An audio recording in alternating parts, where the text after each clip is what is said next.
The invitation arrived at exactly 1903 Galactic Standard Time. It appeared on the small hollow screen above my workstation aboard the orbital trade station Virex 9, glowing in elegant silver script. You are formally invited to dine with Her Highness, Princess Aelira of the Karathi Empire. For a moment, I just stared at it. Humans didn't get invitations like this. We were new to the galactic stage, barely 20 years since Earth joined the Interstellar Assembly. Most alien civilizations still treated us like unpredictable children who had accidentally invented warp drives. So when a royal alien princess invited a human to dinner, it wasn't normal. And the strangest part? I was just a logistics officer. I wasn't a diplomat, a soldier, or an ambassador. My job was counting cargo containers and making sure alien merchants didn't cheat on tariffs. Yet somehow, Princess Aelira wanted me at her private table inside the Karathi Royal Palace. I read the invitation again. Then again. Then I whispered to myself, this has to be a mistake. But it wasn't. A royal shuttle arrived 3 hours later. Arrival at the palace. The Karathi Royal Palace floated above the violet oceans of Valoria, their capital world. From orbit, it looked like a crystal flower blooming in space. Towers curved like petals, glowing softly in shades of blue and gold. The moment my shuttle docked, a pair of royal guards escorted me through corridors of polished silver stone. Every servant we passed stared, not rudely, but curiously.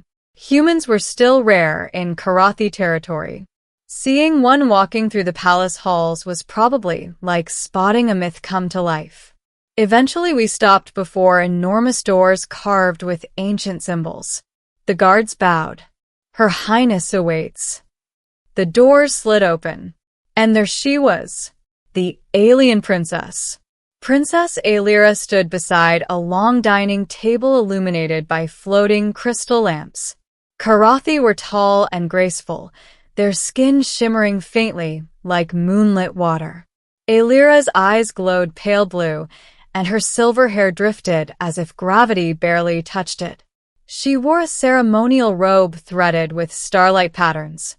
But what surprised me most was that she looked nervous. The princess of one of the most powerful empires in the galaxy looked nervous meeting a human cargo officer. When she saw me, she smiled. "Welcome, Daniel Carter." My heart nearly stopped. She knew my name. The dinner. Dinner was strange. Not awkward. Just strange. The table was filled with alien dishes, glowing fruits, crystal-shaped breads, steaming bowls of violet liquid that smelled like cinnamon and metal. Aelira noticed my hesitation and laughed softly. "You may prefer this." A small dish appeared beside my plate. Steak. Actual Earth steak. My eyes widened. "You studied human cuisine?" "I studied you," she replied calmly. That was the moment the evening stopped feeling normal. We talked for hours. About Earth. About the Karathi Empire.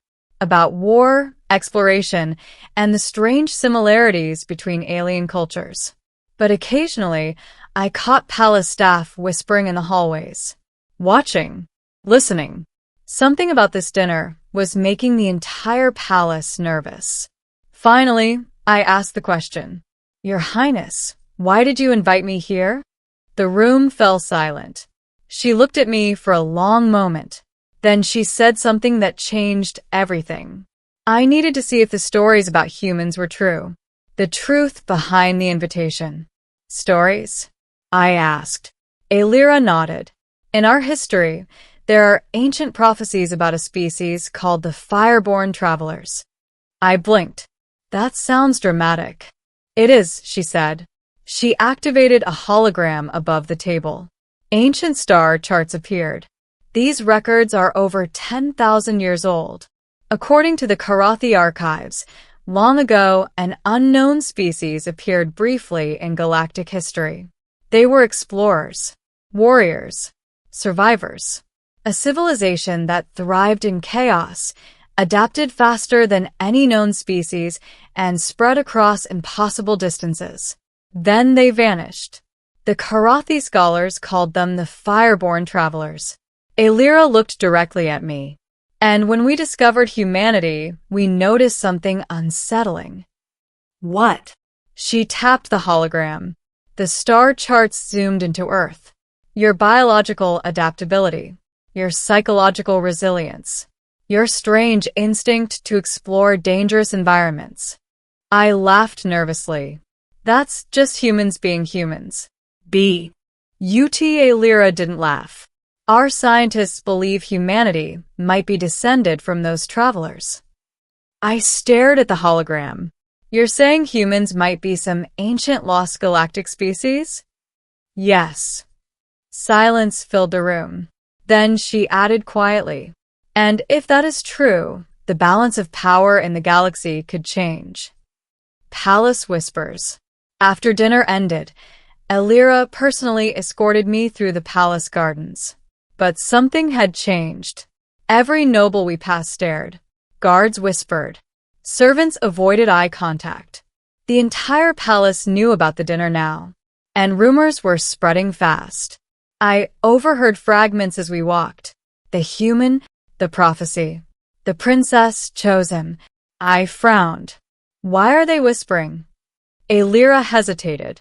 Then she said softly, because royal dinners are not casual events. My stomach tightened. In Karathi tradition, a private dinner between a princess and a foreign guest carries implications. What kind of implications? She stopped walking, turned to face me, and said the last thing I expected. Courtship. The political storm. Within 24 hours, the entire empire knew. News networks exploded. Nobles demanded explanations. Alien diplomats panicked. Alienprincess dines privately with human. Is humanity the fireborn civilization? Royal courtship rumors spread across Karathi Empire. I became the most talked about human in the galaxy overnight. And the palace? It became a storm of whispers. Some nobles supported Alira. Others were furious. One powerful duke even demanded the human be expelled from the palace immediately. Because if the princess truly bonded with a human, the Karathi royal bloodline would change forever. The conspiracy. 3 nights after the dinner, Alira summoned me secretly. Her voice was tense. Daniel, there is something you must know. What is it? She lowered the lights and activated a hidden hologram. Security recordings appeared. A group of Karathi nobles were meeting in secret. One of them spoke. If the princess binds herself to a human, the prophecy may awaken. Another answered. Then we must stop it. My stomach dropped. Stop it how? Alira looked at me gravely. They are planning to remove you from the palace. Remove. Her voice grew quiet. In Karathi politics, that word can mean many things. The escape. The next hours were chaos. Alira smuggled me through secret corridors beneath the palace. Guards loyal to her escorted us through hidden transport tunnels. Behind us, alarms began sounding. The conspirators had discovered our plan. We reached a small shuttle bay. Alira turned to me. You must leave the Loria tonight. And you? I will stay. No. She smiled sadly. I am the crown princess. This is my fight. I shook my head. Then I'm staying too. For the first time, Alira looked genuinely surprised. You would risk your life for a political disaster you barely understand? I shrugged. Humans are weird like that. The confrontation. The palace council chamber erupted in argument the next morning. Nobles shouted accusations. Military commanders demanded calm. And, at the center of it all, Princess Alira stood beside a human. Me. One duke stepped forward angrily. You endanger the empire with this reckless fascination. Alira's voice rang clear across the chamber. No. She gestured toward me. I reveal our future.